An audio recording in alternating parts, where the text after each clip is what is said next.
Hello and welcome back to another episode of the Chronic Fatigue and Burnout Recovery Podcast. Today, in this episode, the topic that I'm going to be talking about is inspired actually by some conversation that's come up in the Nurturing Resilience membership. As you may or may not already know, I have a membership subscription for people who are looking to recover and improve their health and quality of life when they're experiencing an energy-limiting condition like long COVID, chronic fatigue, post-viral fatigue, any type of fatigue-related condition really. And this membership includes lots of different courses, and it also includes bi-monthly group calls with myself. And these calls are actually one of the favorite parts of my working week. I love meeting the members of the community. I love the questions that they bring. And I also love that even though people are going through a hard time, the reason why they're in the membership in the first place is because things are challenging, but we can also bring a sense of lightness to recovery, and we can laugh and joke and also get valuable information at the same time. Anyway, kind of going on a little bit of a tangent, but I do really love these calls. I love the people and I love the questions that they bring. And one of the questions which was raised recently was this idea of how long is enough? How long is long enough? And this is specifically in relation to sticking with things that are designed or supposed to be improving our health. And it could be anything like certain therapies, certain protocols, regimes, routines, all the kind of like health monitoring, dietary changes. It can very, very quickly get overwhelming. Sometimes when we start to implement all these different practices, it can often feel like life is completely about healing. And if we're not necessarily getting the return on our investment for maybe money we're spending on our health and also just the time and energy to do all of these things, it can get demoralizing. And then also, if you have been unwell for quite a long time, if this has been going on for several years, little by little, it really can wear someone down. And it can be very easy to get into quite a low place and potentially just want to give the whole thing up. So that's really what I wanted to talk about today. What I would say is that I've been finding it really difficult to record episodes of the podcast just because I've been really busy. And every single time I have the opportunity to record an episode, there's someone outside with a leaf blower, or there was last week, there were the tree surgeons chopping down all the trees. And today we've got some heavy rain, and it's kind of in flux. It's moving through heavier periods and lighter periods, but I'm just aware that that might be coming through a bit on the audio. So if that's disruptive to your listening, I do apologize, but I really do need to get some recording done today. So I'm going to persist.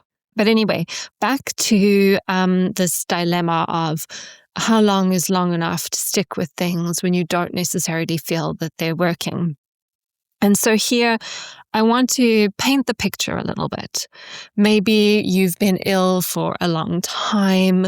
Maybe it's been years. In some cases, I've even worked with people who have been unwell for 10 years, 20 years, even longer than that.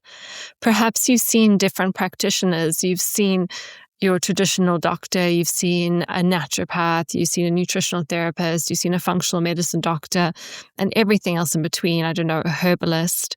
You've also probably seen other types of body workers. Maybe you've had massage or acupuncture or lymphatic drainage. You've tried lots of different things. And maybe some of these things have worked, or you thought maybe they were working, but you weren't quite sure. Maybe you did see a little bit of progress, then you relapsed, or maybe some of these things just have not worked at all. And then it can also be confusing because you have this list of things you don't know if you should be doing or you shouldn't be doing. Maybe you have a list of supplements that you've taken in the past and you're confused about, do I still need these? Do I need something else? And like most people, you may have a supplement graveyard in a cupboard somewhere of all the things you've taken and never really followed through with. And you might be doing it all out of fear of getting worse, Or you might be doing it sometimes and inconsistently, so you're not really doing anything at all. You're just dabbling in all of these different things. So if you're someone who finds yourself in this situation, what do you do? If you're not getting better and you've got all of these different things going on and you're more confused than not confused, how do you move forward? How do you decide what progress or what the strategy is going to be longer term with your health? And so here, what I want to do is take a step back. And I think the first thing to do is to get context and to get structure. Now, I work with a whole range of different clients. Sometimes somebody falls acutely unwell. Maybe they have a virus and they've never felt the same since. And within weeks or months, they've hunted me down and they've jumped into working with me one-on-one. And then I have worked with clients, and I work with clients who have been ill for decades. It's very different if someone is fresh into the experience, even though it can be really challenging because they're coming to terms with their health. They also haven't had all the disappointment, all the ups and downs, all the trauma of having this process go on for a really, really long time. And to a degree, it makes it easier for those people. But then what about the people who have been at this a long time? And of course, also accepting that even 10 years ago, let alone 20 or 30 years ago, there just wasn't as much information out there. The supplements weren't as good. The tests weren't as good. Like nothing was as good as what it is today. And we can only hope that things will continue to get better. So if somebody has been at this a long time, they probably haven't had as much access to information in the beginning. They haven't had as much access to good testing support, supplements, gadgets, whatnot. And they've probably also had a lot of unhelpful experiences or potentially even traumatizing experiences along the way, which is really going to shape their belief systems about the illness as a whole and what is or what isn't possible for them. This is where it's really important that we have some sort of context and we have some sort of structure and we have some sort of foundations that everybody, I really believe, we should have. And what I would say is when I have taken on clients who have maybe been unwell for a really long time, they have usually a lot of awareness about the general things that they should be doing, but sometimes the level of detail really, really matters. So I'm actually thinking of a particular client who I know I'm going to be seeing this afternoon, and we've been working together for about a year now, if not more. And, she's been improving, and we haven't done anything phenomenally magical or unheard of together, but it was really, really drilling down the basics to the nth degree and really getting her to fully commit to some of the foundational principles, which I'll go into in a moment, that she'd been dabbling with, but never really stuck to consistently for a long enough period of time. And so these foundational principles are what I refer to repeatedly on the podcast and what I talk about in my content as the foundational 5. And the foundational 5 in a nutshell are your nervous system, blood sugar management because of the impact that has on the nervous system, pacing and sleep, and then managing inflammation.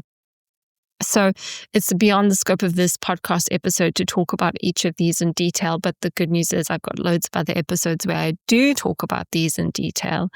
But we really want to be supporting our nervous system properly. That's not just meditation. It's not just yoga nidra. It's not just breath work.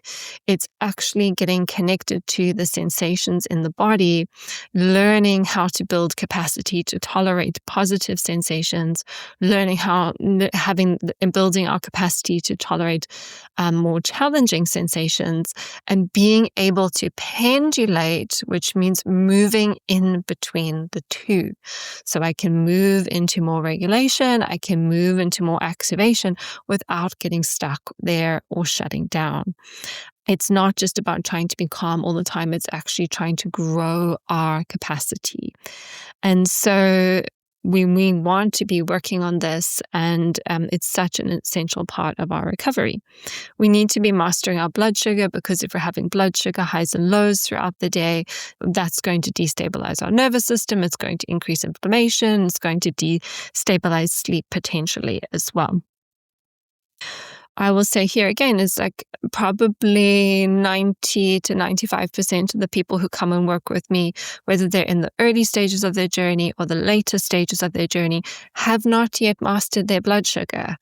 And I talk about this all the time on social media. I have multiple podcast episodes on this. And even if it's just small details and small tweaks we have to do, very, very few people are doing this optimally.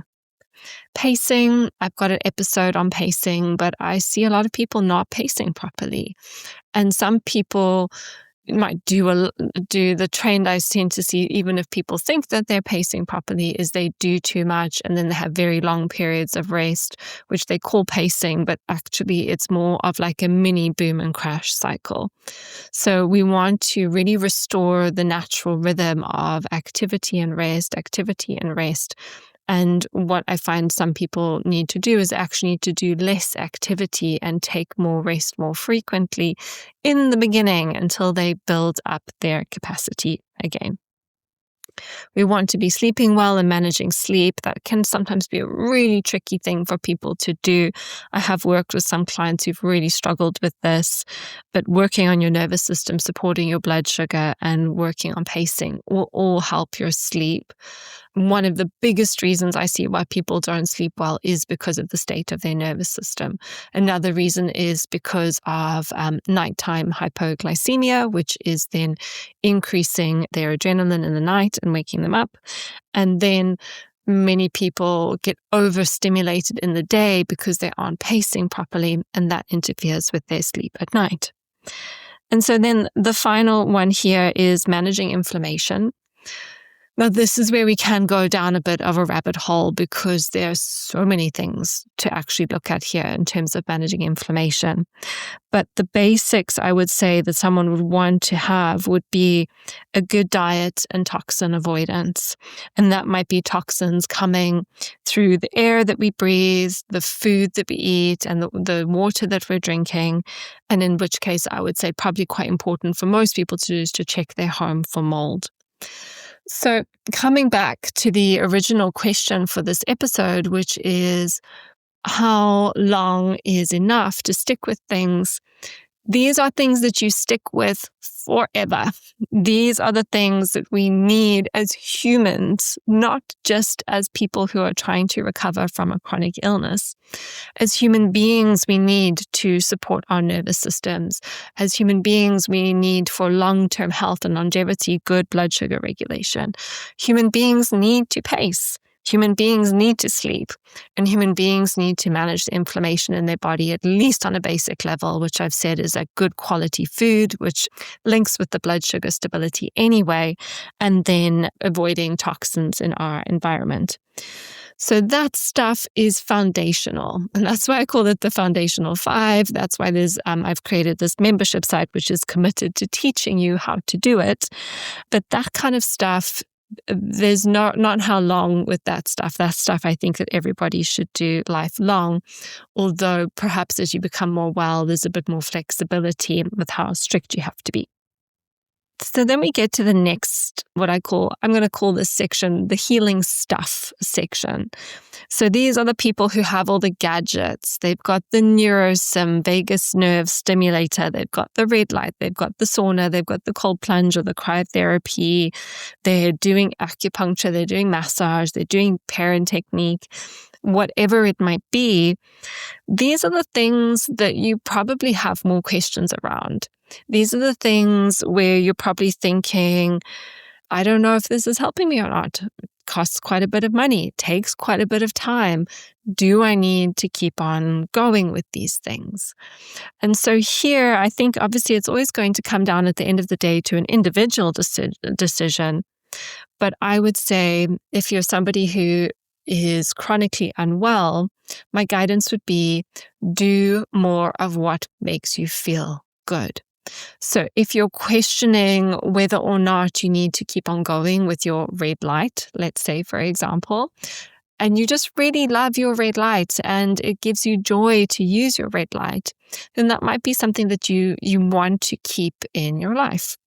But if you're waking up in the morning or you're going about your day and you're like, oh, got to do the red light, then that's already a signal from your nervous system that there's something about this practice which is feeling like it's too much. And when it comes to healing, less is usually more. Many of us have arrived in the place of unwellness, shall we call it, because we have done too much for too long. And then when our healing practices also feel like too much and something that's like an ongoing thing we have to keep on doing, then that's not necessarily conducive to healing. So this is where with all these extra things, we want to lean into what feels supportive, what feels good, and leave the rest behind. Especially if you're in a place where you just don't feel like you're making progress with anything, then I would really say it could possibly be very helpful to strip back and simplify. When I'm working with clients, especially with clients who've been ill for a long time, and they've kind of stuck on lots of bits and pieces of like stuff that they've accumulated along the way, one of the most helpful things is for us to pull everything apart and then reassemble from the ground up. And that reassembling from the ground up usually starts with the foundational 5 and then adding in any kind of other additional practices which would help that person feel good. From a nervous system perspective, this is what we call our resources, the things that feel resourcing to the nervous system. And these things shouldn't feel heavy. They shouldn't feel like a drain. They shouldn't feel like another thing that you have to do. They should help you feel light, or even if perhaps it does need you do need a little bit of inspiration or motivation to get going with something. Once you've done it, you feel really uplifted. You get that little natural dopamine boost from doing it. I would also add here that it also makes sense to do the things that make sense in the context of your plan. If you know you have a toxic overload, if you know you have mycotoxins or other toxic chemicals or whatnot, then even if you don't enjoy the sauna but it doesn't make you feel bad, then it would make sense to make that something that you stick with. So something where there's already evidence that this is something that is supportive for you, logically, then it makes sense to continue with that thing. But we shouldn't just do it without having the proper foundations in place and having a full strategy in place as well, which is ultimately going to get us to the end goal of where we need to be. And here, ideally, I would also say that you're tracking what's happening. So if you're using a sauna because you had positive mycotoxins in your urine and you've evaluated that you don't have any mycotoxins in your home that you're being exposed to, and you're dealing with the colonization in your gut, if that was there, then after maybe 6 months or so, you retest, because the retesting is going to show you, okay, the sauna is helping me. This is really supportive for me. And that creates the motivation to keep on going. So that would be something else to consider, not just what you like, but what actually makes sense in the context of your plan. And also that you want to be monitoring this, seeing improvements. And then as you see improvements, you're also adjusting the plan. Or if you're not seeing improvements, you're problem solving to see, like, why didn't these results change for me? So that's kind of how to answer the question on all of the healing stuff. Then the next thing to consider would be supplements. Most of us have got some sort of supplement graveyard, some whole bunch of things that we have bought, we've tried, we've never finished, we've reacted to, and then we moved on to the next thing. I know myself in my own journey, whenever I felt a little bit bad, I'd be researching the next supplement that I would hope would be the magic bullet. And there were never any magic bullets, unfortunately. So it can be really confusing when we've been ill for a long time and we've got all these supplements, some we're taking, some we're not taking. We might be fearful of stopping taking certain things. We don't want to go backwards. We don't want to get worse. But we might also just feel confused, like I'm spending a lot of money on these things. I don't know if they're helping me. How long do I keep on going and how long do I keep on taking these things? And this is where testing can be really, really useful. Personally, I know that testing can cost quite a bit of money, but it will save you money in the long term when you add up how much you're going to be spending on supplements if you don't test. And so testing can help us identify nutrient deficiencies. So we know, okay, we need to keep on taking the magnesium, or we need to keep on taking the B6 or the folate or whatever it is, because this is something that your body needs. We can also identify certain imbalances through testing. We can identify that there are infections, or maybe that we don't digest food so well, or we have a lot of oxidative stress, or whatever it might be. So if we're testing, then we know what supplements we need to take.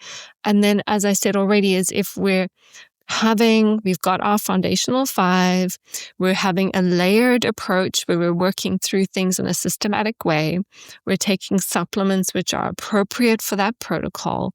And then we're retesting and reevaluating to see what's worked, what hasn't worked, problem solve for the things that haven't worked, and then continue with the plan. That keeps us engaged in the process, but then there's also less confusion about what we should and shouldn't be doing. So how long is long enough? I would say we want to test, have a structured protocol, implement the protocol for 3 to 6 months, retest, problem solve, and then make a decision about what's needed moving forward. There can also just be some things that are really nice, I would call like maintenance supplements. So for example, I still now supplement with B vitamins because that's something that I was quite low on at one point in time, and I do just think it's something nice to keep going with. Other things might be magnesium, electrolytes. Those are the types of things that might be longer term supplements. But the whole point of working through a specific protocol is to get an outcome and then either move on to the next stage of the journey or to continue to problem solve. Not all strategies are going to help you feel better. So, for example, you might do a whole strategy to clear mold, or you might do a strategy for some sort of gut infection. And you might see with testing and retesting that actually that was successful, that's cleared now. And you might feel a bit, but I still don't have the energy I want to have. And that might be because there's more that needs to happen. We need to rebuild the mitochondria. We need to reintroduce exercise to encourage mitochondrial biogenesis. So this is where there needs to be a foundation, a strategic approach, which is monitored. And then also it's part of a long-term process. What a lot of people don't do is they don't lay the foundations. They don't have a solid, grounded, systemized strategy where one thing is happening at a time and it's all being done in the right order. They're not sticking with it consistently enough. They're not monitoring it. And they're not staying with the same practitioner. So they might get frustrated when things aren't working, when they react to supplements, when things don't work fast enough, and then they jump ship. And so it's really important, like some of my best clients have been the ones where it has been hard and has been slow, but they've stuck with me and we've solved the problems together, which we can only do with time and with a trusting relationship. So jumping around to lots of different things, that's going to be overwhelming for the nervous system. And it also means you never build up a relationship with somebody that you can trust and somebody who knows your case. So that's not to say that you should stick with everyone. Sometimes it is appropriate to move on as well. So from a supplement perspective, there needs to be some sort of strategy. We shouldn't be supplementing because we saw someone on Instagram say what worked for them. We need to understand what's actually going on for our body. Like, why do we have fatigue? What systems need supporting for those imbalances? And then how do we go on and support them in a strategic way? And really important to do the test, retest to make sure that what we're doing is working. And if it's not working, we find a way for it to work. So I feel like I'm getting a little bit fired up here. Then the next thing I want to talk about is dig deeper and work strategically. I think I've kind of weaved that into the conversation so far. Is we've got those foundations in place. We've got the right amount of healing stuff, our healing gadgets, whatever that might be, the things that help us feel good, that don't feel like a chore. We've probably got a minimal amount of supplements, or our supplements are specifically tailored to something that we're working on. And this is where I'll talk about why I don't see people getting better. What I would say for the most part is the people who come and work with me and they do both the functional medicine and the nervous system work together, the majority of those people all do really, really well. When it's been a case of those people have not improved, or they have not improved at the rate that I would expect them to improve, it might be that they're missing one of the components. So they're doing the functional medicine with me, but they're not doing the nervous system work. And I really want them to, but that's a personal decision on their part. It might be that there's a blind spot. So, for example, there's mold in their home which they haven't investigated and they actually need to investigate. Or it could be we know that there's something in their case that they need to work on, but they aren't able to get there. Worked with quite a few clients now with severe glutathione depletion. And as an example, like one client has access to glutathione IV, the other client doesn't. The one who's got access to glutathione IV is having the IV and making a lot of progress, whereas the other one who doesn't have access isn't making the same amount of progress, even though the two cases are very similar. So sometimes it can be an accessibility to what that individual needs, which is obviously heartbreaking when you can't get access to something that would really, really move your case forward.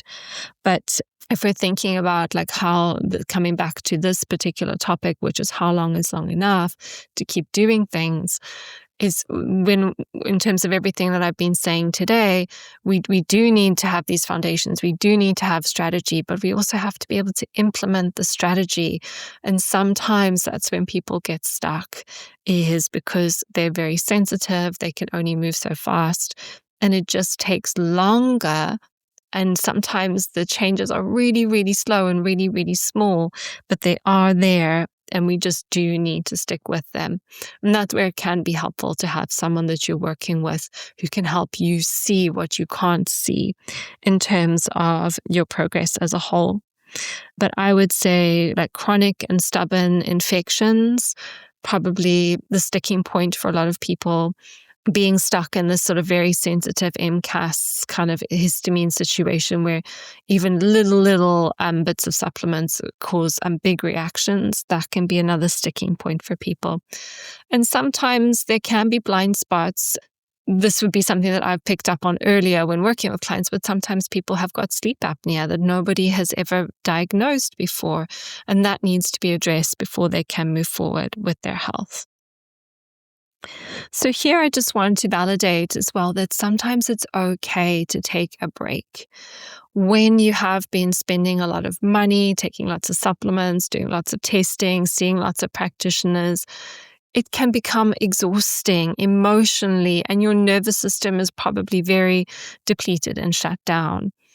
And in some cases, I would actually like certain people that I've worked with, I would have loved to just say, stop doing everything. Stop all your supplements, stop all of these healing modalities, go and sit in the sun, go read a book, go cuddle your pets, just go and do all the things in life that help you feel good and just give yourself a break. However, a lot of people don't want to do that because they're afraid of what might happen.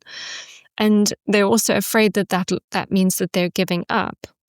And it's not giving up. It's just taking a pause. It's taking a pause to take all the pressure off of your system. Just give yourself 3 months or 6 months to just be where you are without the pills and the gadgets and the meditation and the brain retraining and the pressure and whatever else it might be. Give yourself 3 to 6 months just to connect with you. And from that place, you may find some of the answers that you need. I don't know what they will be, but they might be there. And then you could even potentially just start to rebuild from the ground up again, very slowly, very gently, in attunement with your nervous system. Come back to those foundations. Or maybe that is when you just reach out to a practitioner who can look at everything that you've done and all the testing history and everything that's gone on, and maybe just offer some insight into, what you could do differently once you feel re-energized again to make your way forward. And the final thing I want to say here is that I really believe that the process of healing is a process of connection. And it is connecting back to our true essence and our true self. Sometimes that's what's missing for a lot of people. In the attempts to do all the things, see all the practitioners, take all the staff, there's a loss of connection to our own inner knowing of what's right for us, what supports our bodies, what helps us to feel most like ourselves. And that's where this stripping back and taking a little pause, taking a little break can really be helpful. Because I really believe that when we are connected to ourselves, which requires regulation, by the way, that we will know what is right for us. We will know when enough is enough. We will know when to continue. We'll know when to slow down. We'll know when to push forward. We'll know all of these things the more we are connected to our essence. So that brings me to all the points that I wanted to discuss today. And maybe just to finish by saying, no one can tell you what your truth is. Only you know what your truth is.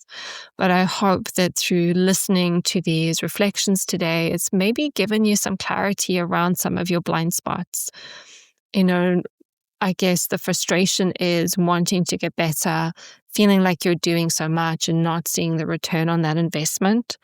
I guess my encouragement would be to slow down, do less, come back to basics, take a break, lay the foundations, but maybe also just think about some of the things that I've said today about what I've seen with the people that I work with.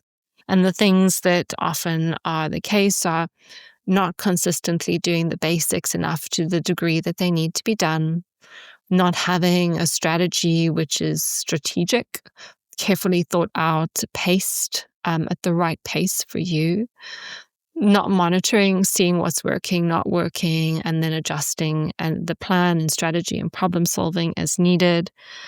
Doing too much, too many things, too many cooks in the kitchen, too overwhelming for the nervous system.